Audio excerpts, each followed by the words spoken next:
I want to warn the country of some things that give me great concern. Social media is backing up. Ukraine is still China. Vice President Kamala Harris literally threatens our entire democracy. She and Doug have become toxic. 48 minutes of dogs barking. 48 minutes of dogs barking. 48 minutes of dogs barking. 48 minutes of dogs barking. Growl. Growl. 48 minutes of dogs barking. 48 minutes of dogs barking.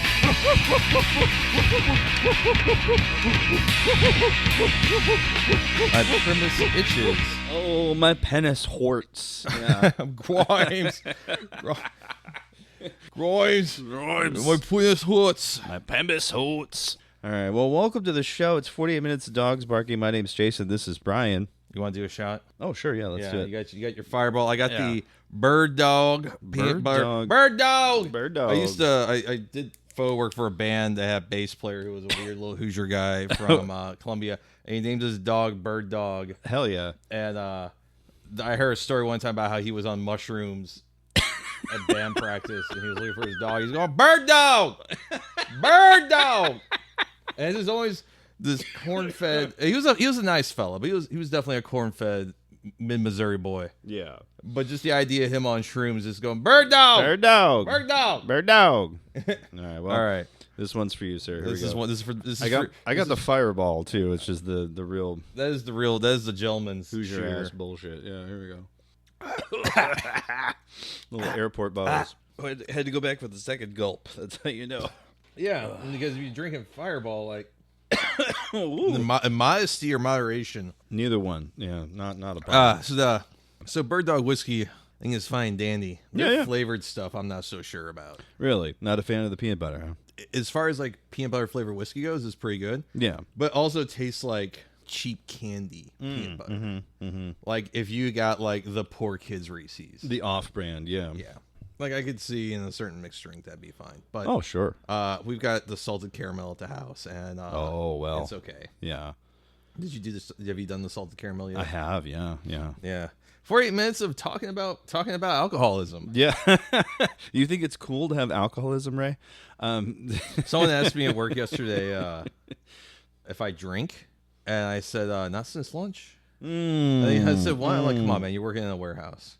I was gonna say, yeah. It's the rule is you drink, you drive, you spill in the warehouse. That's what the Well, every time someone has what we call an incident on the forklift, you just spill your drink. well, I always say like, well, hey man, I know like this fucking cheap ass pallet that they put 40 grand of telecommunication material on.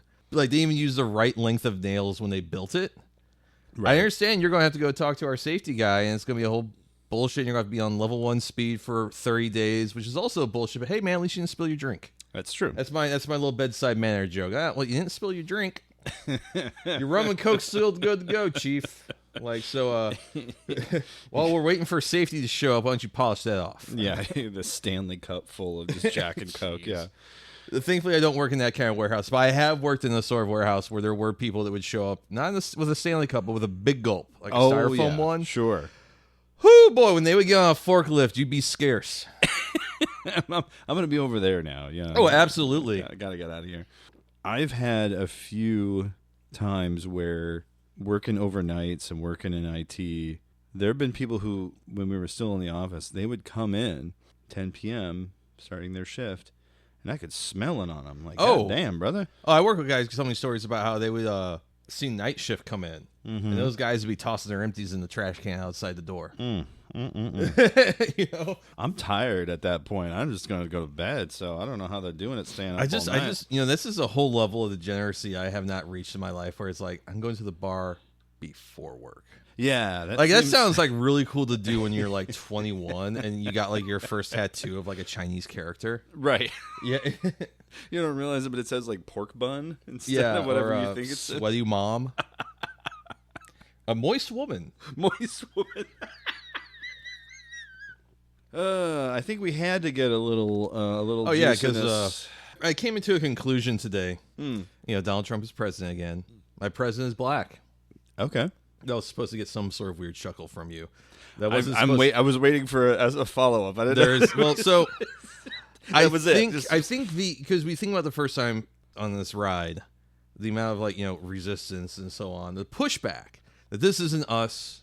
Right. This is we are better than this moment, so on and so forth. And there's just an absolute lack of that. Yeah, We're very much resigned to fate. Yeah. And I don't even think it's that we are just beaten or bowled over by fascism and nationalism. I think it is that the average person has been so demoralized by the Democratic Party. Yeah. This is the only game in town, and both it is like 3-card Monty that you can never win. Yeah. With that in mind, Bernie was the ball. Yeah. That was it. And there's a Chapo Trap House Vanity Fair piece that went live today that definitely feels like a moratorium on hey, remember that moment for 3 or 4 years where we thought we could be a socially progressive, nation with a left movement? And it's kind of done. And we have, and the reason is Kamala Harris and Joe Biden and the DNC. It's not Donald Trump. It's not any of his cronies. It's not the oligarchs. It is literally the people that have been telling us since we were little kids, we're the good guys. Mm-hmm. Over and over and over again. Lucy and the football. And we keep going for it. Yeah. And I see fucking Dre McKesson on fucking Twitter.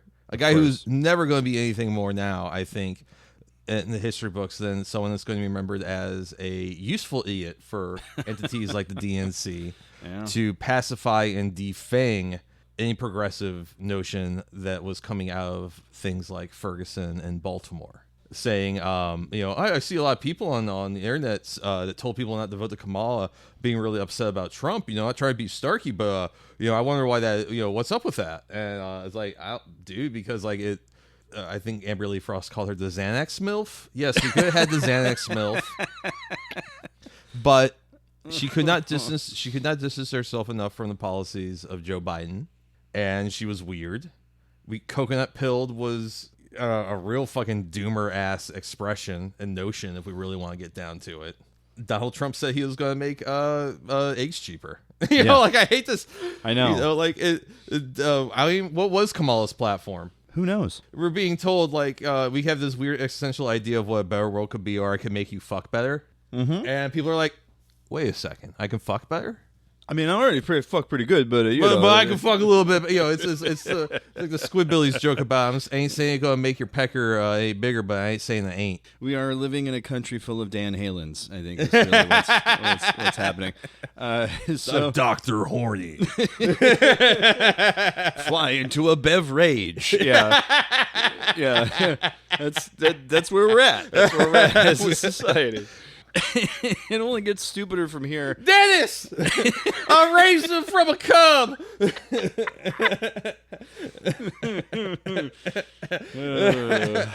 Yikes. You want boysenberry? Jesus.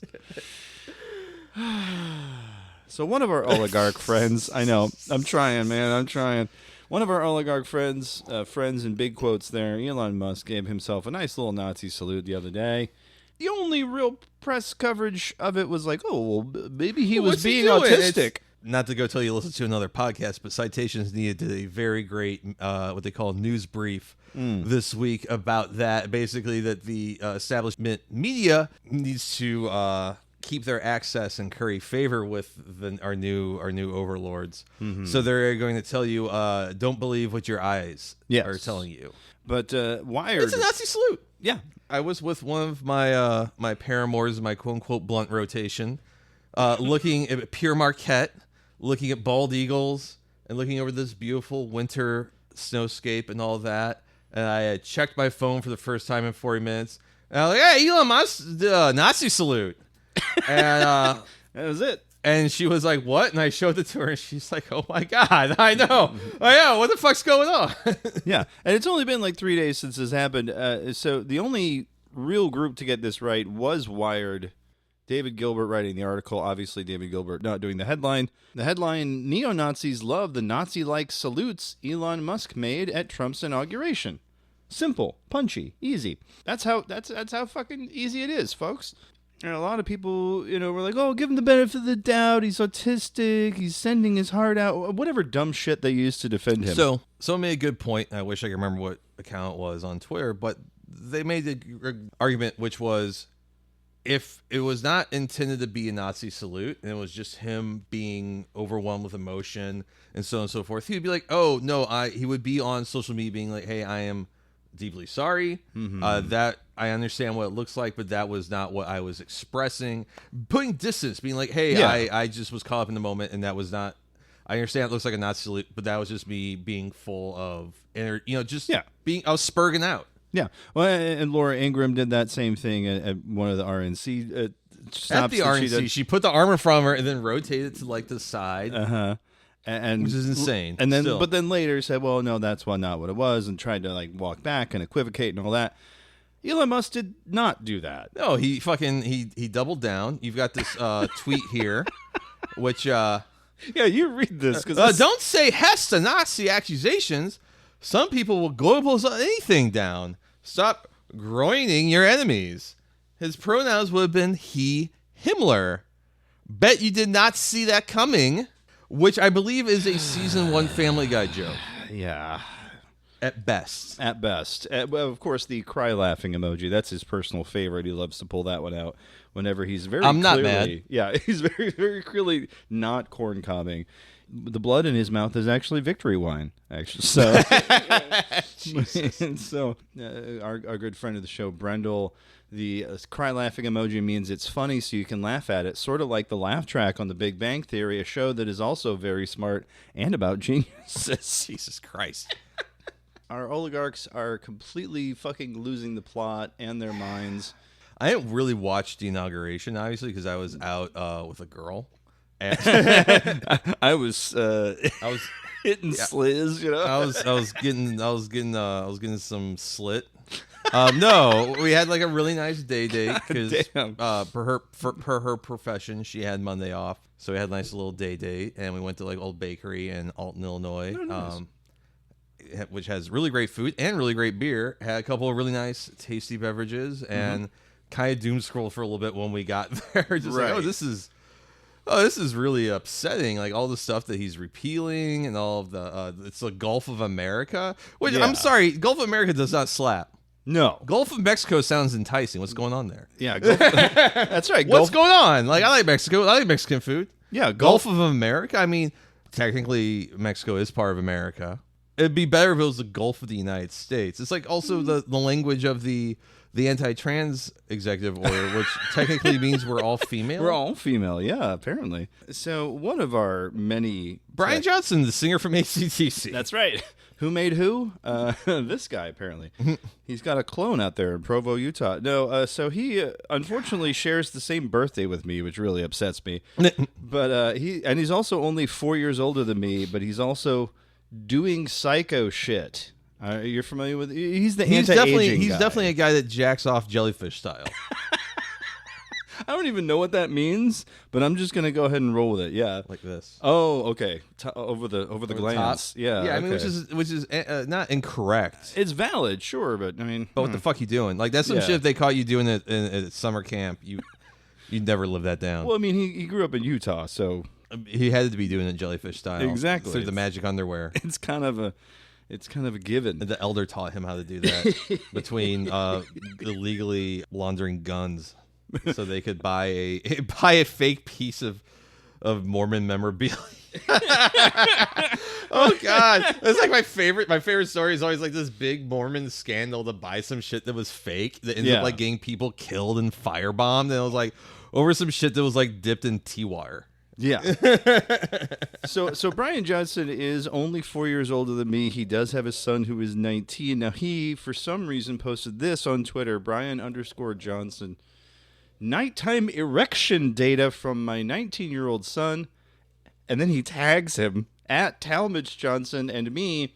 His duration is 2 minutes longer than mine. Raise children to stand tall, be firm, and be upright. He's putting a device on his son's dick to measure the son's erections. God, I mean, good for him at 47 having apparently by these metrics the average erection quality of 90. Yeah, AndroAge shows them both at 22.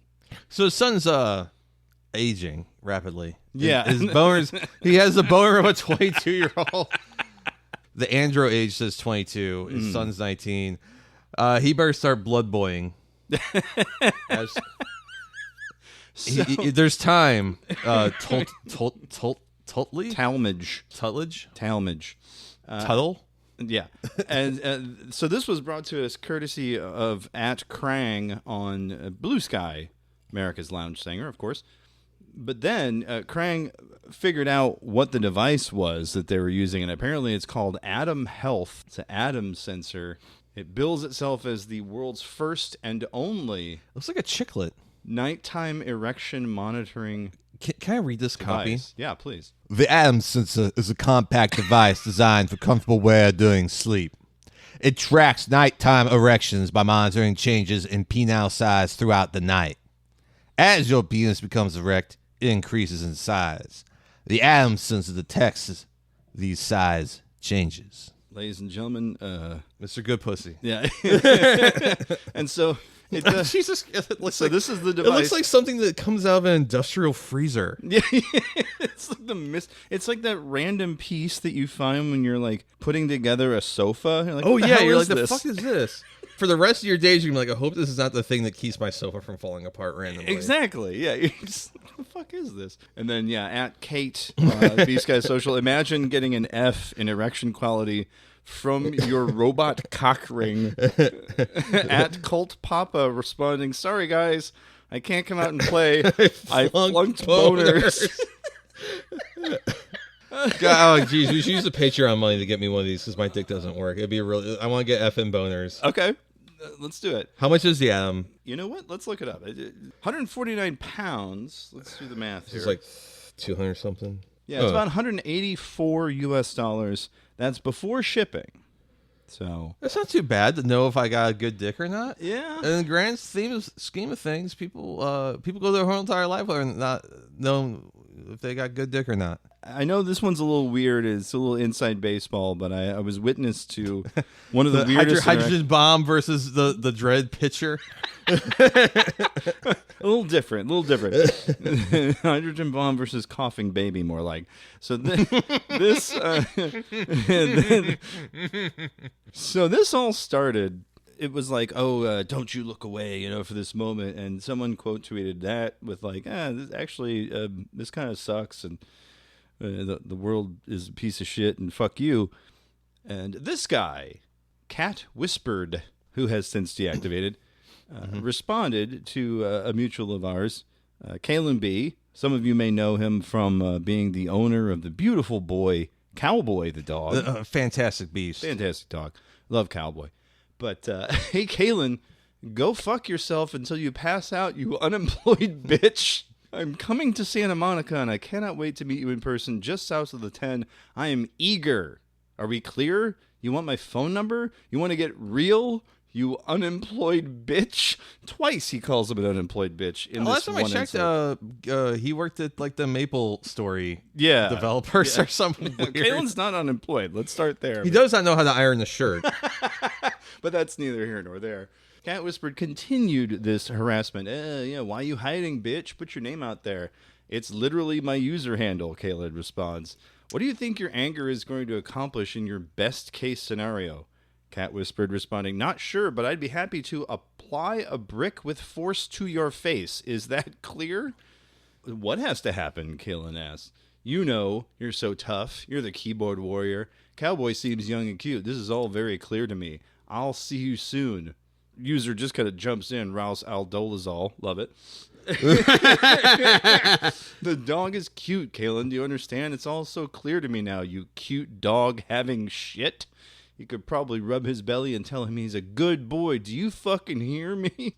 Cat Whispered jumps in. He might do that while crossing lines that he knows he crossed. Hindsight is always 20/20. My guess is he'll wish he had more foresight. But he's an internet bully who's gonna get checked. I always kind of took him as an internet bully. But Even Kalen, since the Something Awful days. well, the whole thing really kicked off when, in response to a lot of this abuse, he pulls up this guy's spec script and started picking it apart. Amazing. That's That is when it kind of really funny, got though. Nuts. And this all, by the way, are screenshots from Kalen saying, for posterity's sake, not sure if Blue Sky banned him or he wisely deleted, but for context, dude threatened to find me IRL and hurt Cowboy. Hope he gets the help he needs, but also good riddance. They were angrily DMing people about, Kalen. It's like, he took the piss out of your screenplay. If you have such a thin skin that you're going to, like, yell about coming down to where the guy lives and killing his dog, maybe you need to rethink your life. Yeah, I just kind of think Kalen's a jerk sometimes. At the same time, don't want to kill his dog. Cowboy's super cute. He's kind of a jerk. I'm just like, oh, that's not my favorite guy on the internet. Both things can be true. Yeah, I think it's a little upsetting that this guy got so unhinged, and I do agree. I hope that he gets to go outside, touch grass, all that stuff. Like, I don't know, man. Fucking smoke a cigar, eat some good cheese. Like, do anything but stare at the bad rectangle. For a little bit of a timeline cleanse, I'm going to give you some good news, Brian. Finally, science has achieved what we long have hoped for. That's right, folks. Soup you can suck on.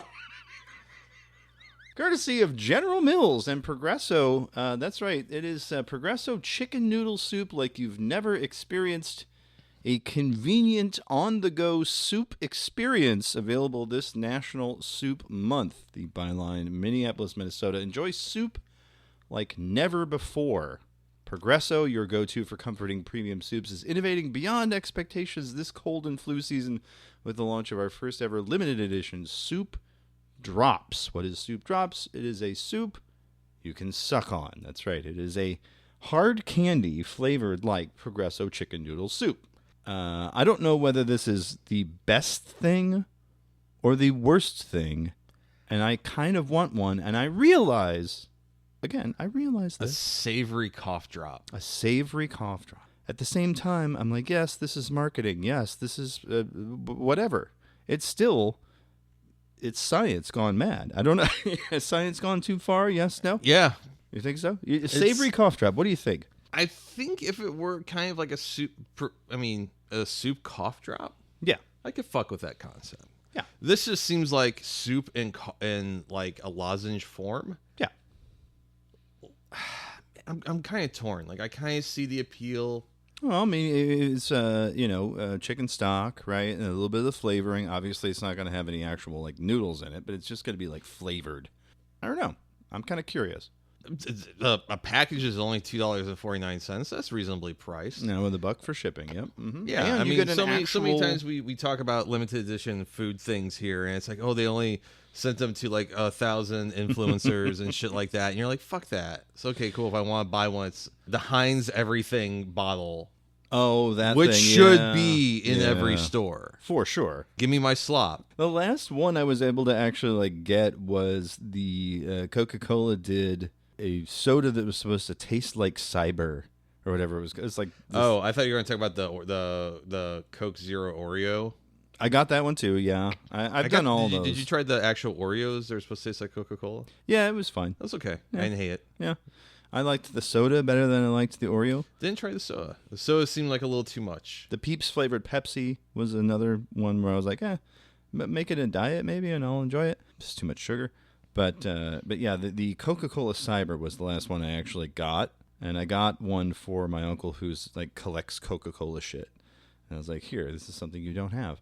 I don't know, for like $3, with shipping, I'm going for it. You gonna do it? You gonna get the soup drop? Yeah, sure. Why not? I mean, I'm still kind of on the tail end of whatever the hell we had last week, and I don't know. It just sounds like a neat little treat. Obviously, it's not going to replace soup. It's just going to have that. Yeah, if it were like a delicious cube of like chicken noodle soup broth that you could suck on and it would taste delicious. Yeah, I could fuck with that. My understanding is that's what it is. I mean, it's reading this press release. So, our crypto scam of the week here is a doozy. Yeah, it's crypto scam of the week time, folks. You're listening to 48 Minutes of Dogs Barking, the podcast. And now it's time for the crypto scam of the week. Oh, boy. Well, now it's not one, not two, but three. We got a triple. Oh, baby, a triple. Oh, yeah. So first, January 17th, this according to Molly White, Web3 is going great. Trump launches a shitcoin. That was $Trump. I saw this minutes old, and my brain broke. So I saw this first saw this at a market cap that was in the millions. Yeah. Which, if I were playing this fucking game, this went to I want to say, what, $50 to $70 billion valuation at one point? Now, let's look at the chart here. Like, right now, it's been kind of, that's insane. It's at the tail end now. It's still 5.87. So I guess it's like at 30 billion, because the max supply is 99.99 million. Right. So it went to 70 billion. I saw it at like 10 million. Wow. And I was like, is this real? Like, did someone hack his account? Right. Nope. He came out with it. His actual account. My new official Trump meme is here. It's time to celebrate everything we stand for. Winning. Join my very special Trump community to get your $Trump now. And there's the wallet address. Go to trumpmemes.com. Have fun. Again, that just feels so... Is that real? Yeah. You know, like, there's so many things. Like, is that... The fucking guy who's now president of the United States launched a shitcoin. Yeah. Puff Daddy launched a shitcoin today. He said, "Do you think I'm going to get out of this? You think I'm going to miss this cycle?" I wish you did. Yeah. It kind of feels Get your baby, slide your baby oil ass out of the conversation. But yeah, so this was a Solana coin that he launched on the 17th. 2 days later, Melania Trump getting in on the action, releasing a meme coin of her own. This here, the tweet by Melania Trump. The official Melania meme is live. You can buy $Melania now. That one pretty much cut the Trump token off at the knees. Shitcoin 101. If you got a runner, don't launch a second one. No. I hate to say, I've seen it happen. I've seen a shitcoin pump and go crazy, and then the dev launches another one and has another one that pumps, and they both crater. Folks. Yep. That's how you exist in the space. Not to be outdone, though, 2 days after that, a Twitter account that cross-posts things that Trump posts to Truth Social created their own fake meme coin. At Trump Daily Posts has 1.3 million followers on Twitter. The account does automatically cross-post to Twitter any post Trump makes on his Truth Social account. It also posts Trump-related news and other tweets. They then said, introducing a new official meme, $power, a token for patriots who stand with my vision for a strong America. This is your chance to join the movement, etc. So, yeah, not great. It says here, again, Molly White, it's not clear if the Trump Daily Post Twitter account was hacked or if those running it decided to scam their followers. However, by sharing the now deleted posts to their large following, they made around $1.25 million from people who were hoping to hop on the trend and buy in early to new Trump-backed meme coins. 3 in a row, folks. Oh, dude, they're still going. No, I'm saying, like... Sure. That's within the past... Oh, no, there's more. Oh, no, I'm sure there are. MIA, Made in America. There's USA. There's even like a Barron Trump one that pumped because of, guess one of Barron Trump's IRL friends followed the Twitter account. Dude, it's fucking crazy. Yeah. Like I got a busy life now. I don't have time for, combing this shit like when we first started this podcast. I can find 10 minutes here or there to kind of like catch up on some Telegram channels and just like, oh, wow, we're back. We're back. The insanity is back. Yeah, and with Pump.Fun and with Solana being so easy to kind of generate this shit, it's only going to get worse, folks. We got the crypto president in power, which isn't going to make things easier. They thought today that there was going to be an announcement of his my strategic Bitcoin reserve. Oh, the strategic Bitcoin reserve. Yeah, dude, if you can watch, if you watch on the 12-hour chart, Bitcoin, its pricing, and you look on the 20th, you can see it slowly pumping. And then you get to Trump's speech, and then you realize that he doesn't say anything about crypto, and it fucking just absolutely goes off a cliff. And we're thinking we're pumping now because we're doing it again. We're talking about a Bitcoin reserve. Well, they thought he was going to say something about crypto in his inaugural address. He didn't. So it dropped like, I don't know, 5% or something. But someone in the administration today some senator, I don't even know who the fuck she is, like, oh, big things happening today. Crypto's pumping because they think it's going to be an announcement of the Strategic Bitcoin Reserve. And it's, I guess, an announcement that she got a job.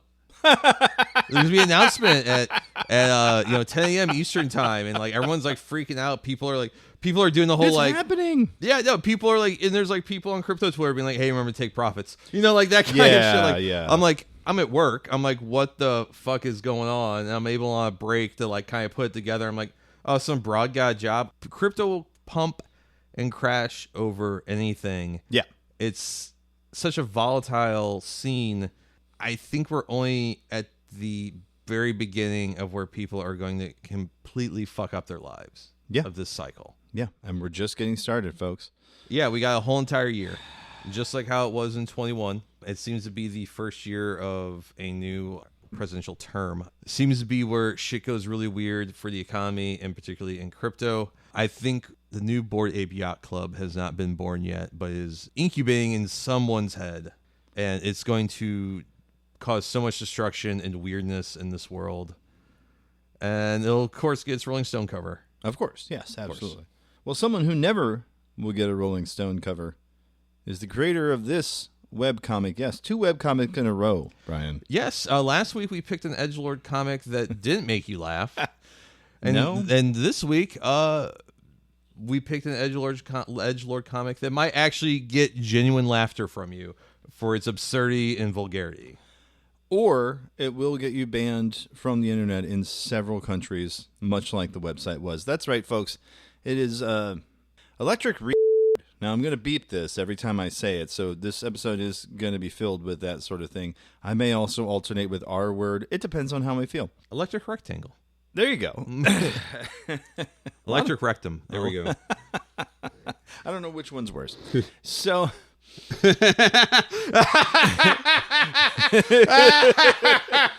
I wish I could share this with you. This is an audio podcast. I forgot. He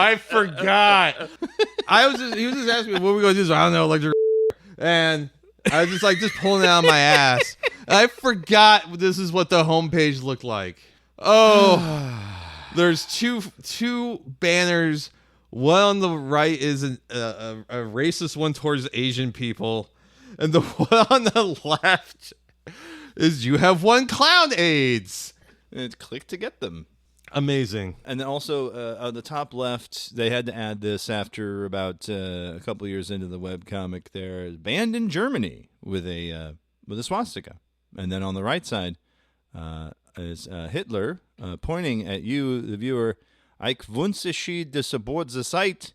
You must click here to find out how. Electric rectangle bills itself as an entrancing comic strip suitable for children.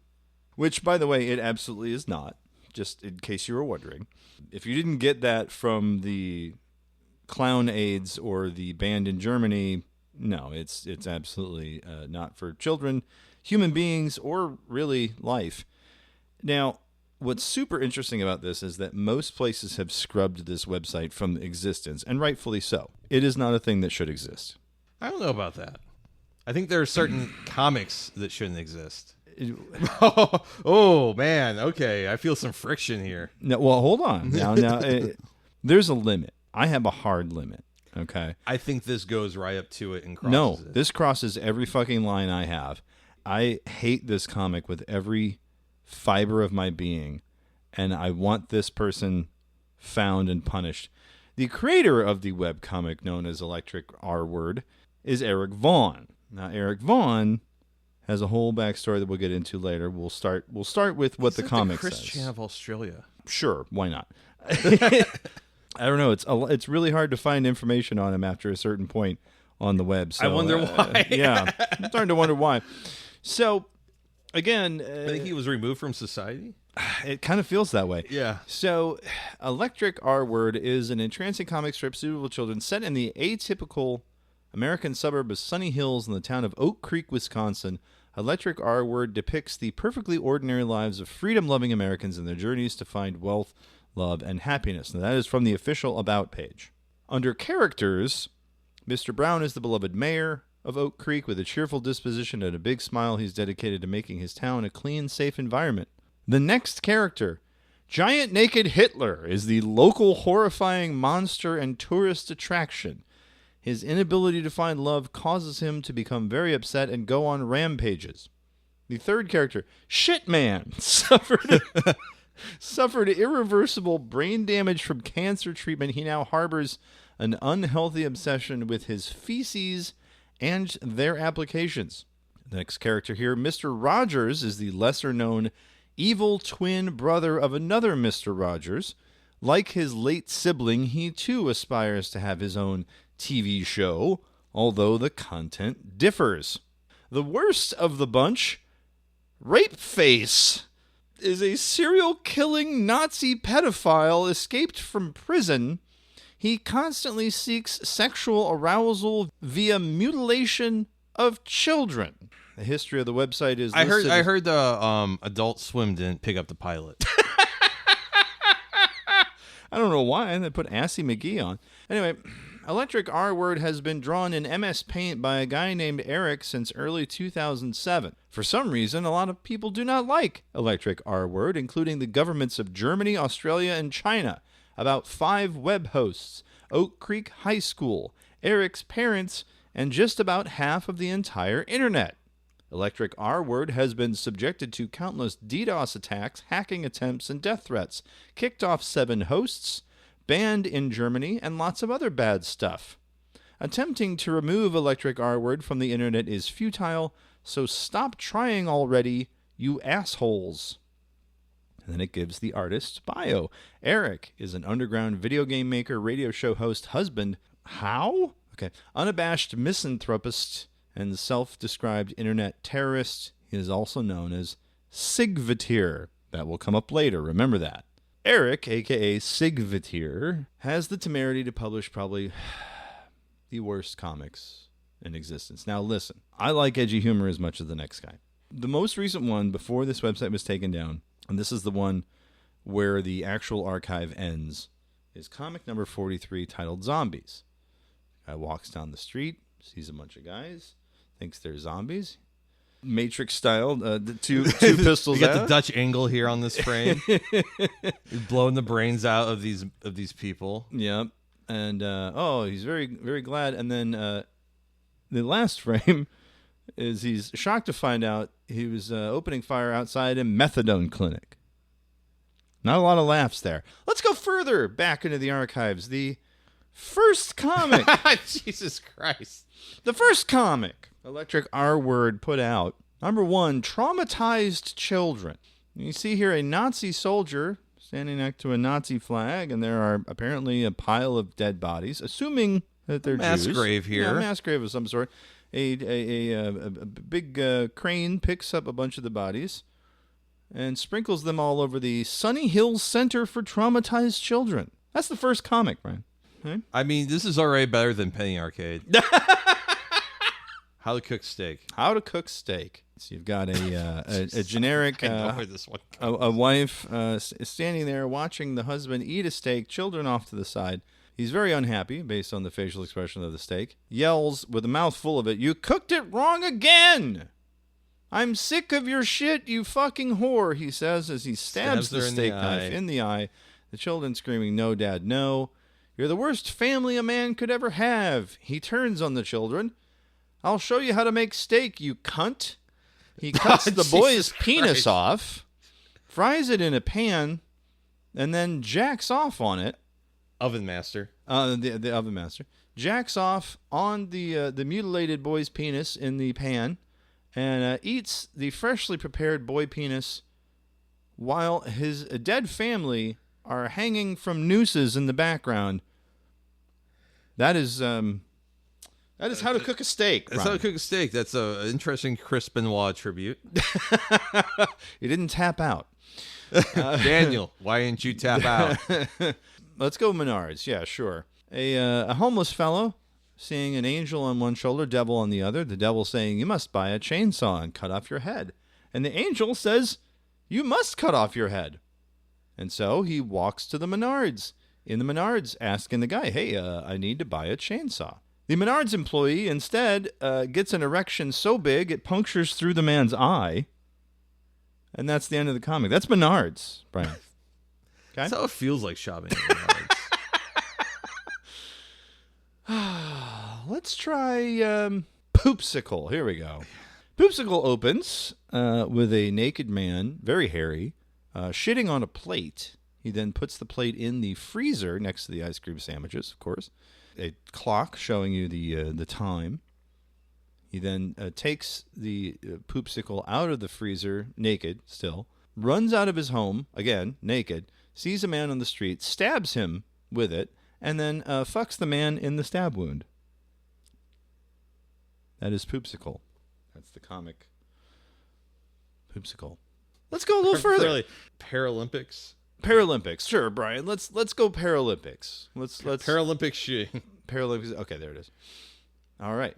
So a gentleman at the Olympics. He's got the goggles on. He's got the rifle there, number 402. He's aiming the rifle down, and he shoots a black guy in the audience, not the target. The TV news live. It says Paralympic shooting for the blind, a massive failure. Paralympics shooting for the blind. All right. You asked for this, by the way. I know. Man, How about N-word removal, Brian? Do you want to read the comic that says N-word removal? Let's do that.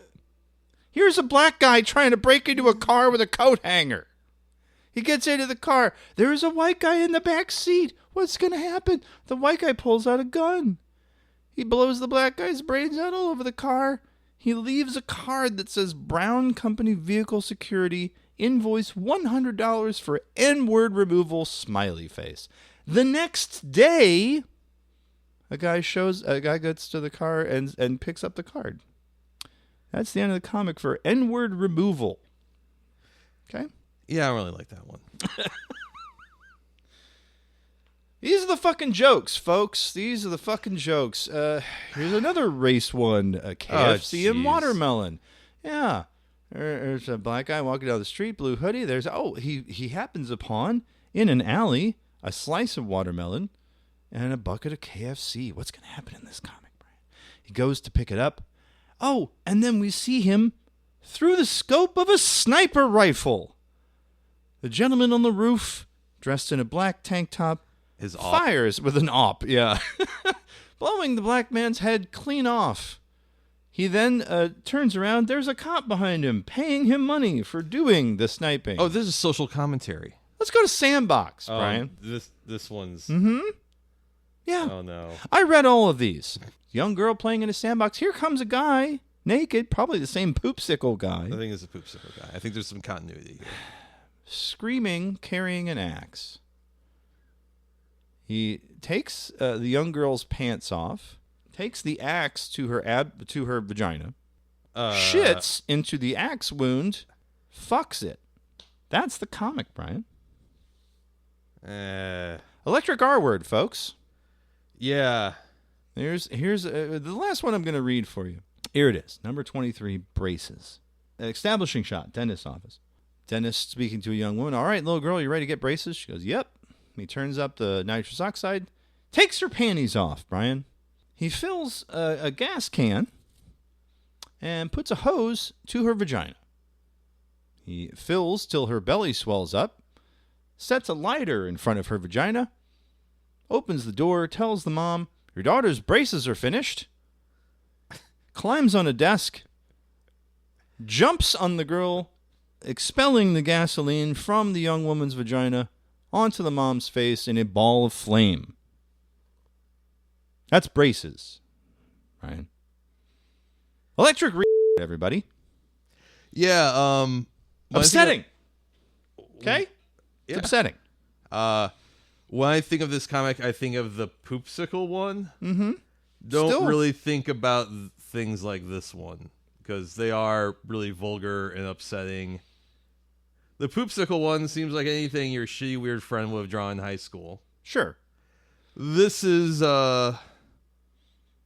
it goes farther than that. There's also the giant naked Hitler, which I haven't even gotten into. where he skewers a woman on his giant naked Hitler penis. It's fucking vile. I mean, It is. like, it's fucking vile. This also came around a time in the internet where being edgy as fuck was like the norm. Like everyone was trying to figure out where the fucking line was. I know. I'm glad that we're better than this. Yeah. I like to think that we are. For me, it's like this is a strange, bizarre relic from this era of the internet. I'm not saying it's good. No, I would never recommend anyone look at these webcomics ever. If you wanted to, you could. For some reason, archive.org has the entire website archived in its entirety, including the forums, which I will get to. The FAQ of the website I thought was very interesting. FAQ, is electric R-word really banned in Germany? Eric responding, currently it is blacklisted, and linking to it from a website hosted in Germany is punishable with fines or a trip to the gas chamber. Huh. They still do that?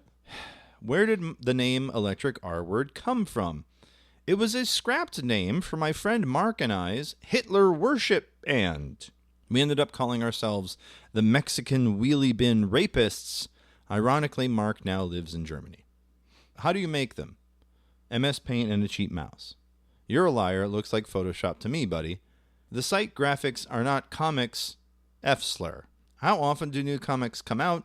Electric R-word comics come out whenever. Do you draw all the comics yourself? Yes. How do I contact you? You can't. Leave me alone. I'm going to sue you / take you down. It's only been tried about 10 billion times. Please spend your life's precious moments achieving your true potential, which is not blaming all your misery on the action of others, you pathetic weakling. Not content with being extremely vile in comic form, they also had forums. The giant header. The gay bar. The gay bar. Now, the forums didn't get a lot of action, I gotta say. Grand total of, about 15,000 posts, maybe, grand total. There was an entire subforum called the Militia Bunker. Board is for war and raid planning against other people, forums, and websites. Revealing electric R-word to our enemies in any way whatsoever will get you banned. And then here's someone with a gaping asshole profile. This chiming in to say that the board automatically adds hyperlinks to posted links, so you have to remove the http://www. Eric, make this board only available to registered users who have above 20 posts. And he also went by the charming appellation, Mr. Buttholes. Why would they have this? Well, because the electric R-word fans were probably 4chan edgelords, right? Yeah. Brigading, going into other places and making yourselves known. Even the fine folks at the Encyclopedia Dramatica had a lot to say about electric R-word. You know, you're on the wrong side of history when Encyclopedia Dramatica takes your edgelord shit and is like, I don't know about this. And calls you a pedophile and all that. Yeah. Pedophile. Yeah, Mate, you a pedophile. pedophile. Oh, no. Oh, no. He's a pedophile. Oh, no. Defender of all things, John Solomon, the gentleman behind the Your Webcomic is Bad and You Should Feel Bad website, he was quoted as saying that the pedophile who makes electric R-word, and yes, he literally is a pedophile, thrives off people complaining about his webcomic. I have no intention of feeding that addiction as much as I have of sending him a 6-year-old girl. So the Encyclopedia Dramatica folks were very, very happy to post the picture of the creator of electric R-word, Eric Vaughn, on their website, and also a nude photo of him from Amazing. from a forum out of Brisbane. Here he is hanging dong. That is a very Australian looking man. Uncut, which is, good. There's two things that Eric Vaughn has to answer for that are not this webcomic. First and foremost, he did post on something awful. His username was Sigvader, so we know this is him, and also his face matches in a later picture. But here we go. From the Comedy Goldmine, the thread title, Keyboard Goop. I decided that my keyboard needed to be cleaned after years of disgusting finger goop being wiped on them. There's a very gross-looking Logitech keyboard. And here he is scraping the keyboard goop. Yep, you can see all the black gunk on his fingernail there. Puts it down on a piece of paper. And continues on with the rest of the keys. And there's just it looks like the really bad resin from a really shitty one-hitter. Yes. It looks really nasty. And there's a lot of it. People say you can't smell a photograph. I feel like I could smell this picture. Yeah, it's bad. Well, and then he introduces his dick to the photo. Which, I mean, there was a forum poster, Wayne Gretzky. That was his gimmick. Yeah. Was slipping his dick into the bottom eighth of a photo. This wasn't even a trick. This is just like... This is dong. And then he comes on it. He comes on the keyboard goop. And then there he is licking it. That's upsetting. There he is with both the keyboard goop and the cum dripping from his mouth. And then immediately there, user was banned for this post. Amazing. This was in 2009. El Pinto Grande requested it, and El Pinto Grande approved it. This was a permaban. And the punishment reason, I don't even know what to put in the ban reason. Now, previously... Sigvitter had been banned for a number of things, asking people for stuff, starting stupid fights outside of FIAD, things like that, but also for being involved with Muslim massacre, Brian. Yeah, buddy. 2008, Eric Sigvitter Vaughn created a video game for Windows called Muslim Massacre, the Game of Modern Religious Genocide. According to Wikipedia, he explained the game was, quote, something along the lines of metaphorically destroying the stereotypical depiction of a Muslim. The game had a promotional ad on its front page reading, quote, don't be a liberal, download the game now. It is a twin-stick shooter, very much like your Robotrons, your Berserks, your Smash TVs, your Total Carnages, etc.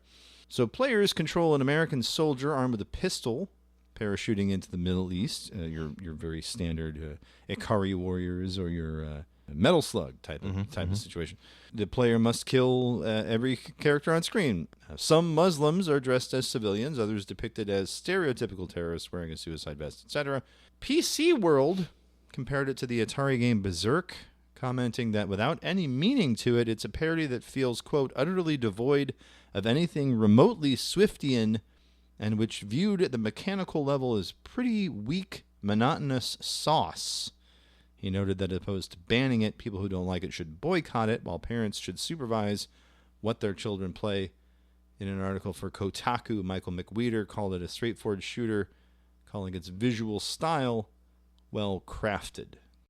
Now, of course, not being 7 years after 9/11, not a great time to release. About the 7th anniversary, if you were.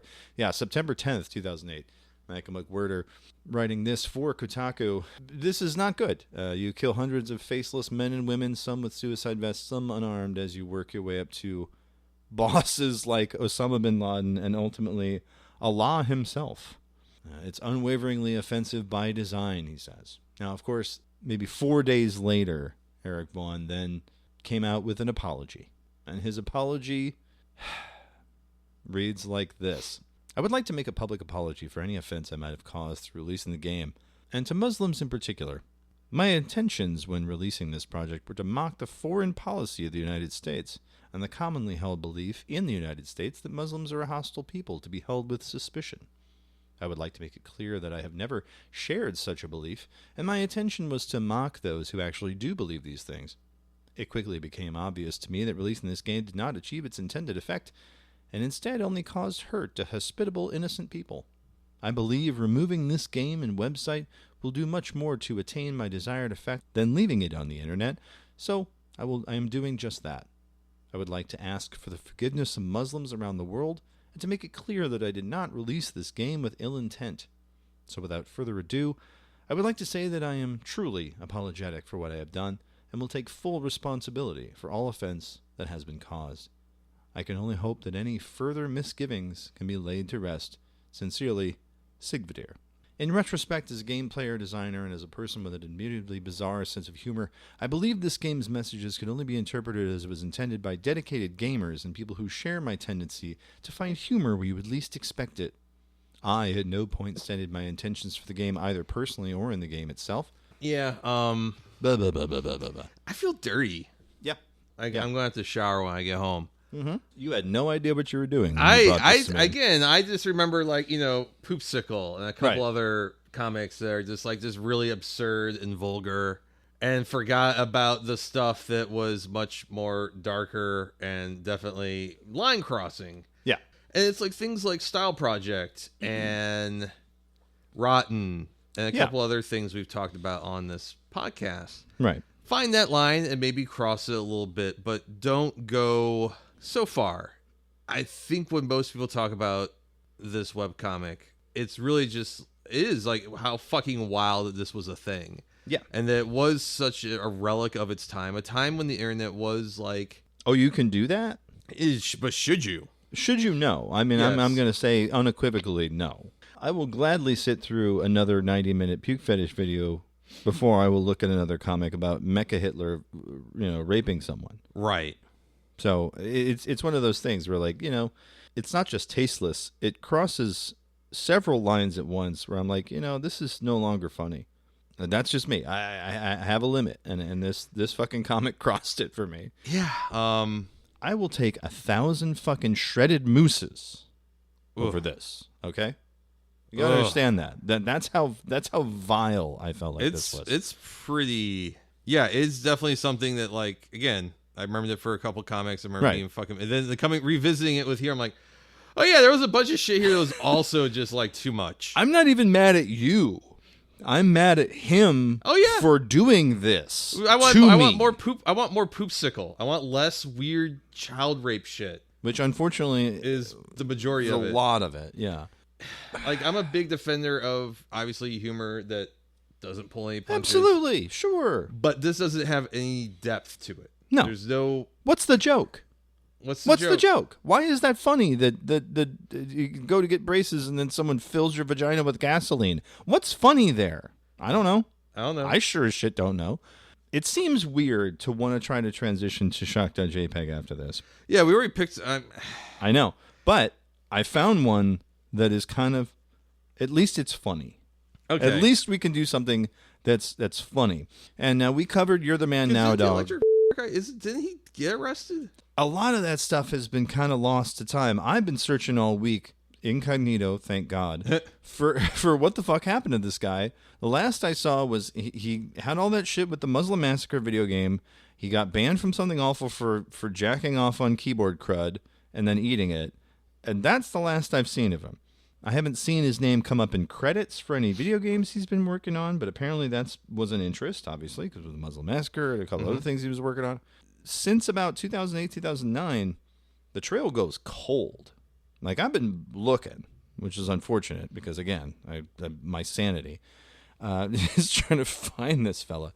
And he probably, changed avatars. He changed names. He probably was like, I'm going to distance myself from this. Or maybe try something else. He's changing careers. Whatever it was, he's gone quiet. And that's fine. Because I never want to see his shit again. Absolutely fine with me. And now, the moment you've all been waiting for. Shock.jpg. So Shock.jpg this week, Brian, it's called Fisherman.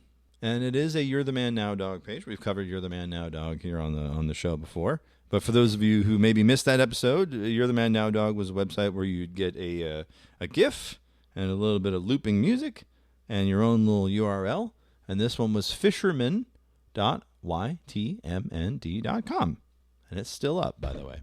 Great. So let's do this. Let's hit play.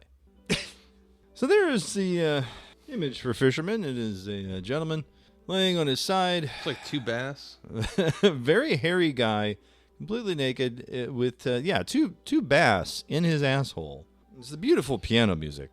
So say what you will about anything else we've seen so far today. At least, this is a little bit more palpable than a giant Hitler coming on people. Because at least with Fisherman, it's like, well, he very clearly was into this because the fish don't just go up there. Fish don't do that. Not normally.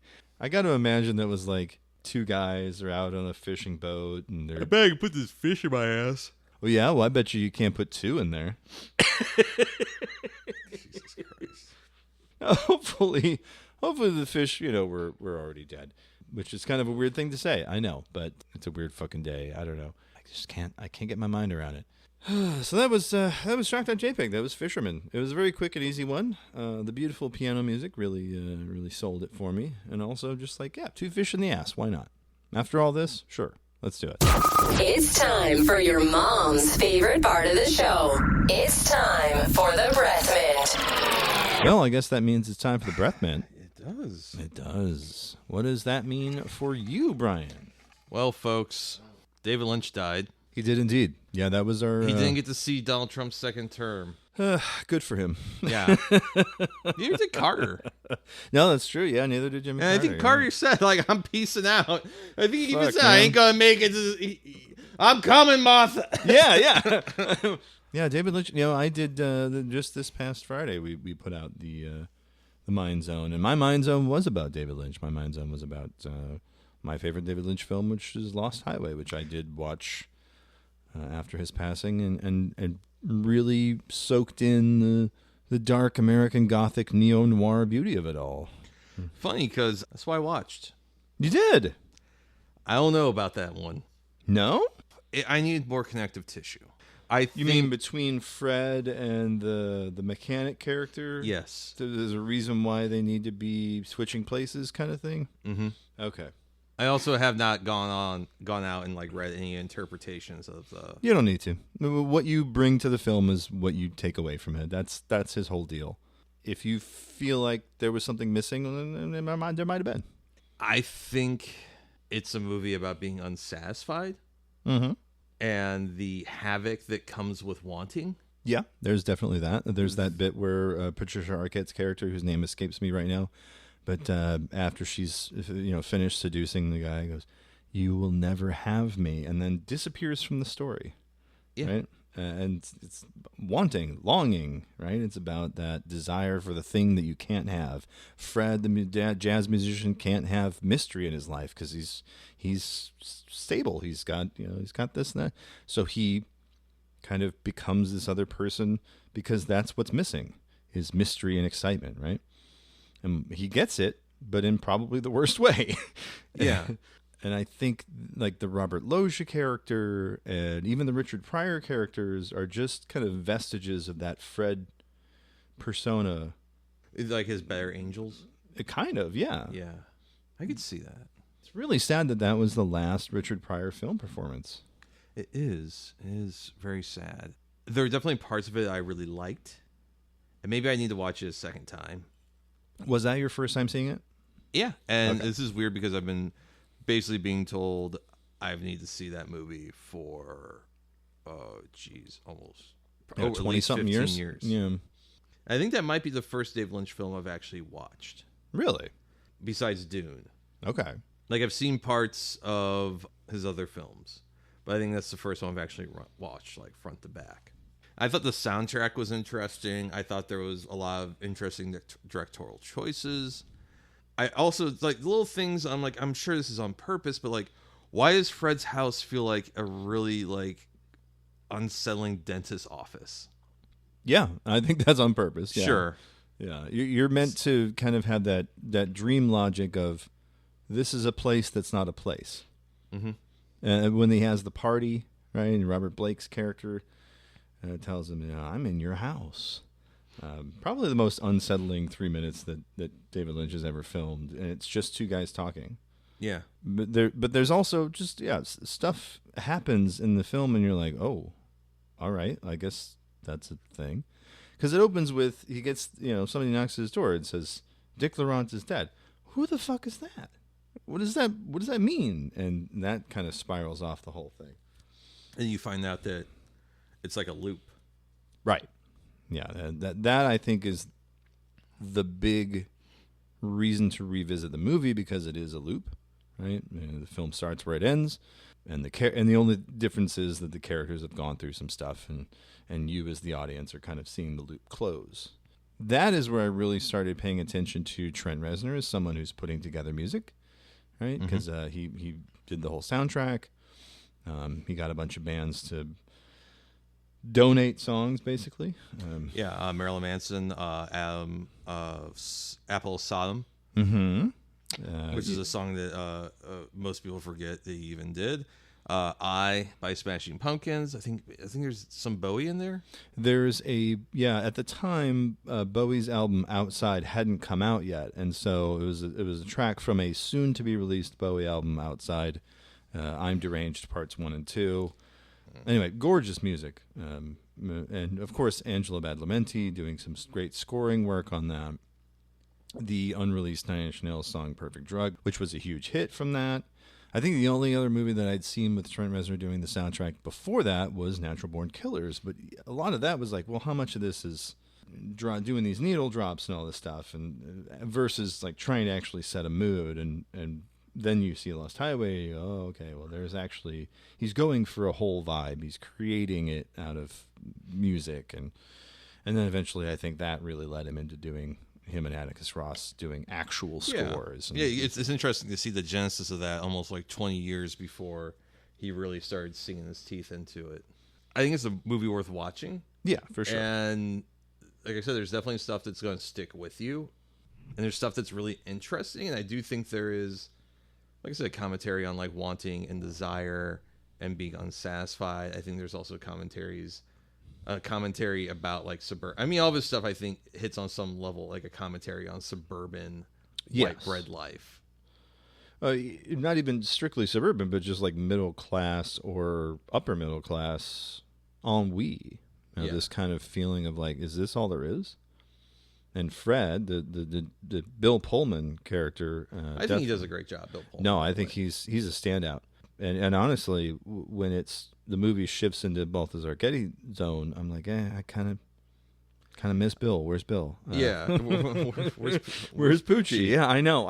It's a shame, but it's true. But then when Balthazar Getty's on, then you've got just a masterclass of character actors just kind of breezing through the movie. But yeah, I think of the movies set in Los Angeles, it's one of the better ones. I would definitely not recommend you jump directly to Inland Empire, but I would say, boy, Mulholland Drive, if you haven't seen it in a while, definitely go back for another dip on that one, because there's so much there. And I think David Lynch understood Los Angeles as a character in a way that I think only other directors like maybe Michael Mann does. Maybe Quentin Tarantino. Yeah, Once Upon a Time in Hollywood for sure. I mean, Jackie Brown. Yeah.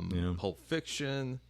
That's right. Yeah, Pulp Fiction does take place in L.A. That's right. And I mean, so is Reservoir Dogs, or at least implied. It's implied. Yeah, that one's less explicit, but yeah.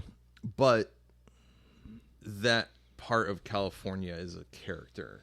Yeah, or Robert Altman in the Shortcuts, or Paul Thomas Anderson when he's doing those bits in Boogie Nights. Like there's a handful that really kind of get that there's a specific character to a place, and Lynch really gets it. I mean, I've only been to L.A. once. It was over 10 years ago, but I found it to be an endlessly fascinating place. Oh, for sure. Smelled like pee. A lot of pee smell. But I found that having the Buddy Head folks on, they kind of ribbed me a little bit for like finding LA to be in, it was. Yeah. And people were like, "Oh, you're from the Midwest? Oh, that's neat." And well, of course, they're probably from somewhere that was just as boring as where I'm from. Right. There's some kinship there, but like, that's the only place I've ever been where I told someone else from St. Louis and they didn't have like a frown.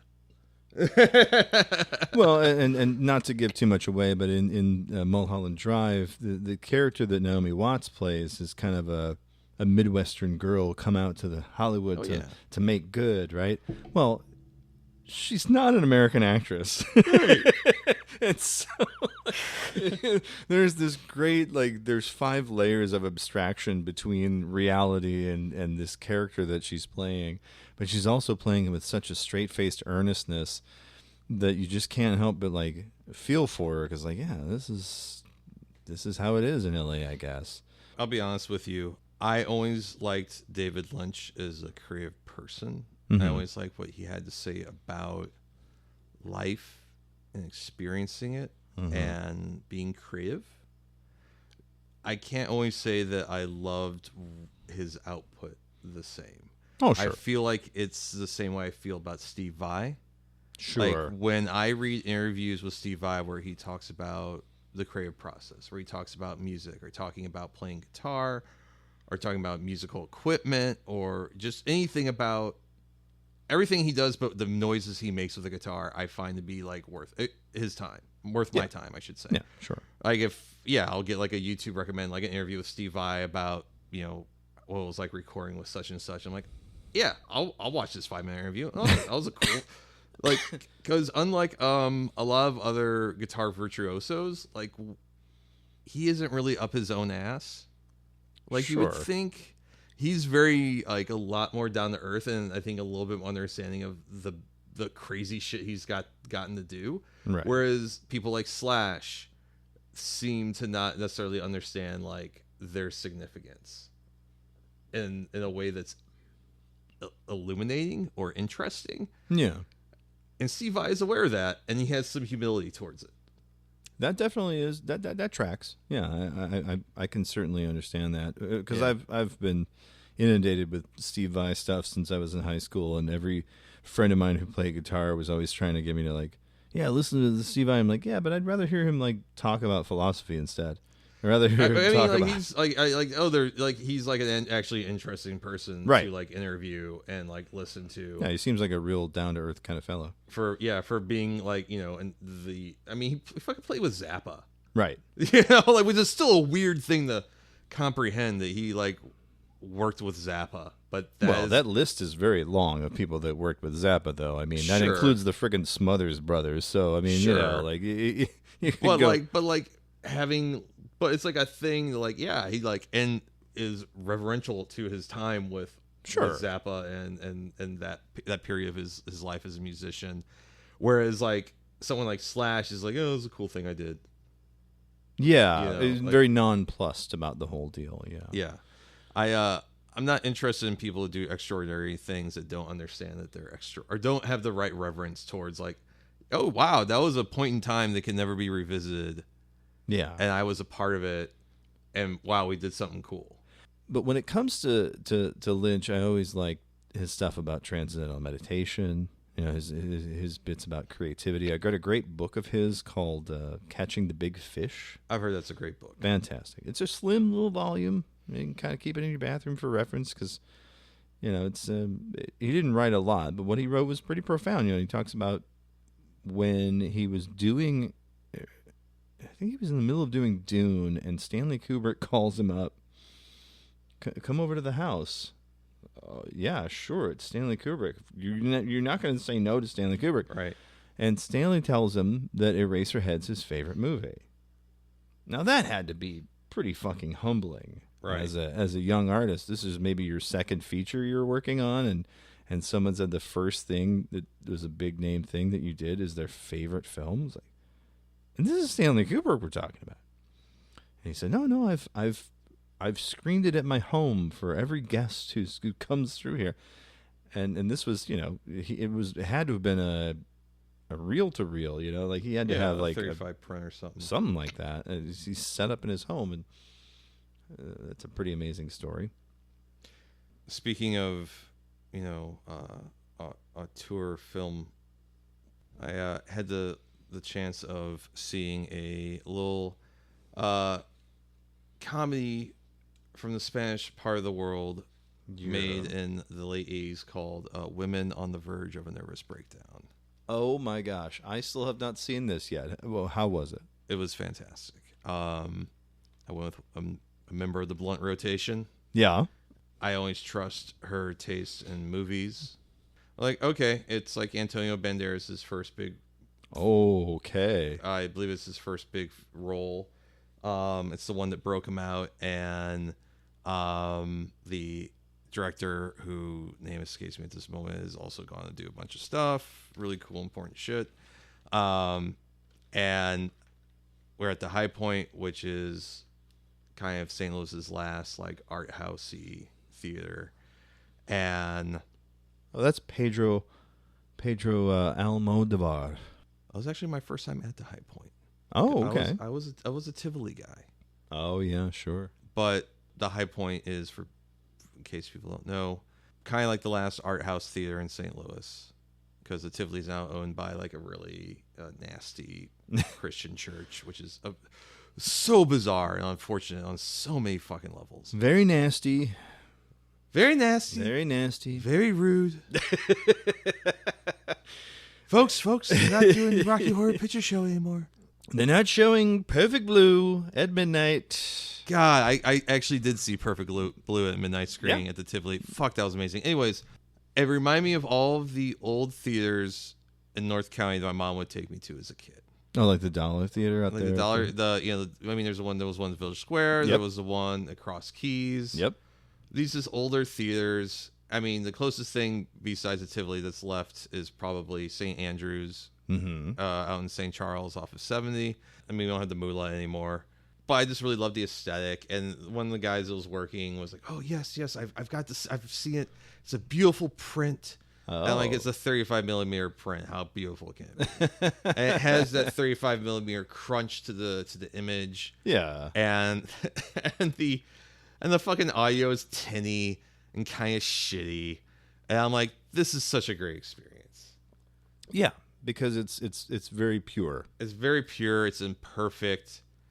It's very fucking funny. You barely can recognize Antonio Banderas. He's such a baby face. For a guy that has looked like he is 38 and has like 8 kids that drives him nuts for pretty much the majority of my life, knowing that he exists. Yeah. It's super impressive. It has an interesting rhythm to it. It doesn't take itself too seriously, but it has value in the story that it's telling. Yeah. Which I think is something that's lost in a lot of comedy films or humorous films these days. Yeah. Is that like it doesn't want to commit. No, yeah. I mean that makes sense. And this is very much a movie that is funny and is also committed to the story that it wants to tell. And the plot is important. The continuity is important. Mm-hmm. The mechanisms which the plot moves through are important. They're well defined. There's a comedy of error of phone tag. That's part of the absurdity of it. I enjoyed the hell out of it. Yeah, because it's what you would call like a screwball comedy. Like there's just so many wacky things happening in the film. Right. And it's also very European because like the woman who you were following as the protagonist is like someone's mistress, and no one's really ever really being upset that this man Ivan, who's everything's revolving around him in this plot. No one's like really like, oh, he has a mistress. How dirty! It's just like, yeah, he has a mistress. He's a Spanish man. It's just this is how it is. Yeah. Yeah. It's just this is the way things are. But yeah, that was so much fun. No, it sounds like a great time. I'm looking forward to seeing that. I'm really hoping they get a nice HD release for it because we're seeing a lot of his films come out Criterion style. And he's got a new film coming out as well. Sure does, yeah. But yeah, that was fun. That was again, I had full trust in my cohort's taste in film, and it paid off. What you got this week? The only thing I really have this week is a Squid Game 2, Brian. What'd you think of it? First, I have to start by saying I know it's part 1. And so it's because they're doing that stupid thing with Netflix where they're putting out the first half of the season, letting you watch it all, and then later they're going to come out with the second half of the season. That's fine. It's whatever. It's okay. It's fine. I do like a lot of the things about it. It is one of those sequels that really didn't need to exist, but I'm kind of glad it does because it does a lot of things well that I wasn't expecting a sequel to do. The main character, 456, comes back to the games. Now, it takes 2 episodes to get there, where he's spending all of his prize money from surviving the first season into finding the guy, The recruiter. And yeah, so he spends all this time and money trying to find the recruiter. He finds him and he convinces him to get me back in the games. And he's got the cop from the first season with him. They extract his tooth and they put a fake tooth in with a GPS tracker, and they're going to track him to the island and like stop the games once and for all. And I think the real joy in the season is we know what's coming, right? We know the games are going to happen, but we also have this dual tension of like, are the cops going to find the island in time? Are these people going to get rescued? Is the game going to proceed as it was before? But then you also have the added wrinkle. Now, if you remember the first season, the old man was player number 1, and he was the actual creator of the games. He dies. Now, player number 1 this time around is the games master. He comes into the games as a player to throw a wrench in the works, and so there's this tension. 456 doesn't know that 1 is the games master, but you as the audience do. Obviously, and there's that wonderful thing. Obviously, the first game, red light, green light, is the same, but after that, it's completely different. Everything that you expect is not going to happen. I'm really enjoying just the way the show looks. It's still got that really visual assaulting style. I love the new characters that they're bringing in, and they have a trans character that's handled really, really sensitively, which I was not expecting. Very well done. From a South Korean drama. And they've even got a great character that you're kind of rooting for, who is working for the games. She's a North Korean defector, former sniper who made her way across the border and now is working for these people running Squid Games. And like, oh, okay, where's this going? Yeah. Like, I thought it was an interesting exercise, and like, it didn't need to exist, but I'm kind of glad it does, because it does stuff. It builds upon a lot of really interesting things, a lot of things that are, I think, kind of universal, which is like capitalism sucks. Right. And like what we do to tear each other down for material comfort, which is, why the Beast games are so disgusting. Yeah, because it's like, you missed the point completely. Yeah. This is a commentary on exactly what you're doing. Or there's have you seen the Squid Games fucking Pizza Hut or Domino's commercial? Yeah. It's really unsettling. Like, that made me uncomfortable. Like, yeah, they broke the cookie, they die, but I got a pizza. I'm not going to die because there's a pizza. Yeah. Which again, it feels like capitalism has no choice but to weed its way into every bit of art or expression. Right. No matter how anti-capitalist it is, there's still going to be that seed there, and you're still going to have to swallow it because you want the thing. It feels bad. It feels really uncomfortable, particularly when I feel like Squid Games is a very entertaining show, but it doesn't beat you over the head with its politics. It definitely explains them. Right. It puts them in a way that I think most people can understand. I think it's a great metaphor. Oh, absolutely. It kind of steps outside that metaphor in season 2. I think that the tell a compelling story, which is fine. I'm okay. Yeah, sometimes you have to kind of break I'm away okay. from I'm that a okay with bit, shedding some of your politics or some of your thesis in the service of telling a compelling narrative. Yeah, I mean, there's a little bit of propaganda with how much we're we're expected to believe that this cop's going to be like throwing it all away to help these people. So, well, I'm not opposed to the idea of an individual. If it had been like a whole entire squad of cops, sure, because everyone that's helping him are hired hands. Yeah, and they're all hired like goon squad guys from Yeah. like sub-Sopranos gangsters. Yeah. Well, the first round, but like once they get to like on the fishing boat, Yeah, you're right. it's and also one of the things you forget is that like you're conscripted into military service in Korea. True. I think it's like the same as With like the Israel IDF, and like yeah. Colombia and like Yeah. I think even Brazil maybe. because that's like the whole thing with like the K-pop boy Yes. bands is like sometimes they have to go on hiatus so people could so members can do their military service. Right. So there's also like a lot of like little instances where like it's also a great cover for why certain people in the show, certain contestants know how to like handle a gun because they were fucking Right. like the trans woman fucking handles her own. Well, yeah, I mean, she mentions the fact that she got fired from the military when she came out and all that stuff. Yeah. So, but there's some good narrative armor there. It's like, well, yeah, this is based in a country where you're like conscripted pretty much to be this, like, have 1 or 2 years of military service when you become of age, because South Korea is a hyper capitalist hellscape that exists to prop up this idea that American style democracy, which has never really had. Fuck, man, one of the fucking heads of state was killed by like his high school best friend because he said kill the fucking student protesters or some shit. that was fucking wild. Yeah. Dude, yeah, I mean, fucking Korean politics are fucking insane. It is the dying fever dream of the American experience. The only other thing that comes close is the assassination of Shinzo Abe. God, got hit with the fucking fallout gun. He got hit with a doohickey.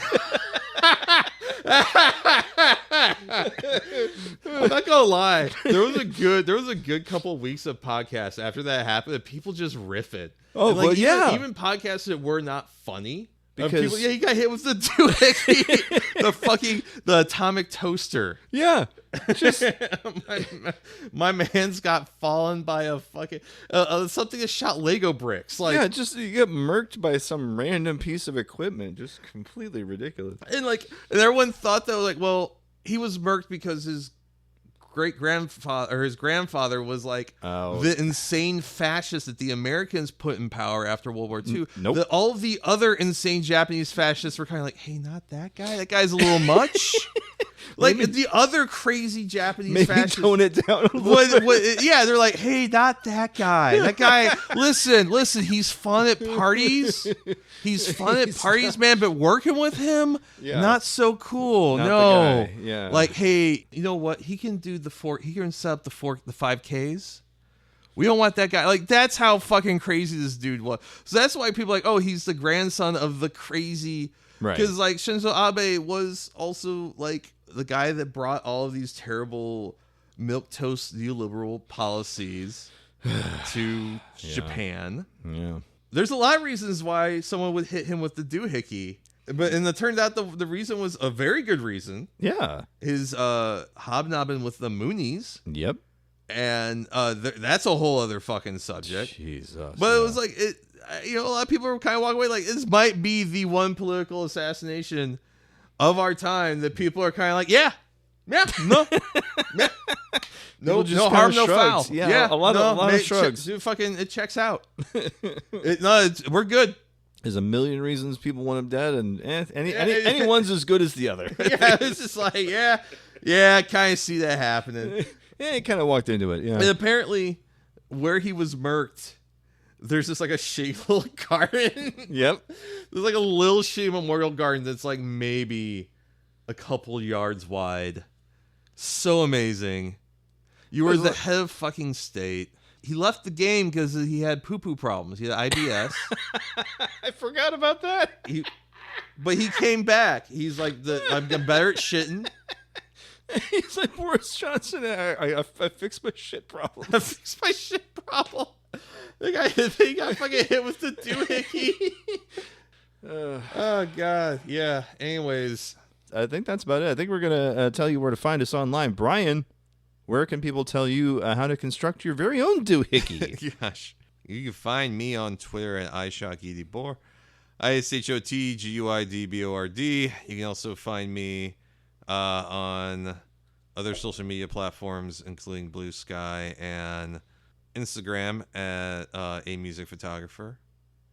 If you want to go to my portfolio website, it's assholemusicphotographer.com. I have no idea when I'm ever going to fucking fix amusicphotographer.com. Bluehost basically kind of locked me out of my own site.